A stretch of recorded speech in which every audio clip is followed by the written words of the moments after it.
Bonjour à toutes, bonjour à tous, bienvenue sur Radio M pour l'essentiel de l'information de ce samedi. 3 avocats du comité de défense des détenus d'opinion ont été empêchés dernièrement de quitter le territoire national alors qu'ils n'ont pas été notifiés d'une décision de justice leur interdisant de quitter le pays. Ce sont les informations obtenues ce samedi par Radio M. Les avocats concernés sont des wilayas de Annaba, de Tizi Ouzou et d'Alger. Plusieurs autres personnes, dont des activistes, des avocats et des journalistes, sont dans la même situation. La majorité ont préféré rester dans l'anonymat. Par ailleurs, le journaliste Mustapha Benjama, rédacteur en chef du journal Le Provincial, interdit lui aussi de quitter le territoire national.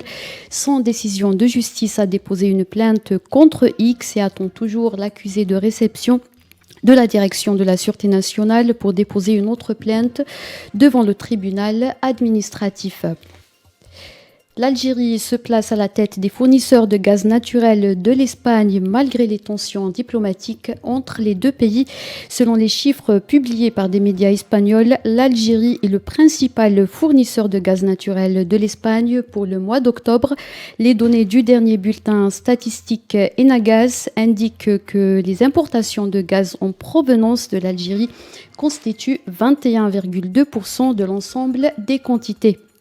Le chef de l'État, Abdelmadjid Tebboune, est attendu en Russie avant la fin de l'année en cours. Le chef de la diplomatie algérienne, Ramtan Lamamra, l'a annoncé hier dans une déclaration à l'agence russe Sputnik.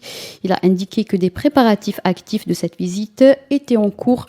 Rappelons que le président russe Vladimir Poutine a invité son homologue algérien en 2020, une invitation qui a été renouvelée par le chef de la diplomatie russe, Sergueï Lavrov, en juillet dernier lors de sa visite à Alger. Au Maroc, les enseignants seront en grève les 16 et 17 novembre prochains suite à l'appel des syndicats de l'éducation. Ces derniers ont prévu des sit-ins devant le Parlement marocain pour revendiquer l'amélioration des conditions sociales des enseignants. Dans le même contexte, la grève cyclique des enseignants contractuels entamée en 2021 se poursuit. La dernière en date a eu lieu le 3 novembre dernier pour réclamer une augmentation des salaires. Rappelons qu'au moins 44 enseignants contractuels ont été condamnés à 2 mois avec sursis en mars dernier pour avoir manifesté sans autorisation.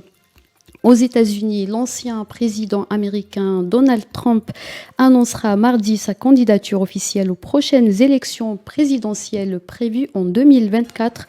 Ce sont les déclarations de son conseiller Jason Miller sur le podcast de Stevie Bannon. Selon Jason Miller, Donald Trump sait que sa candidature sera sans surprise et que la question ne se posait même pas. C'était la dernière information. Merci de nous avoir suivis.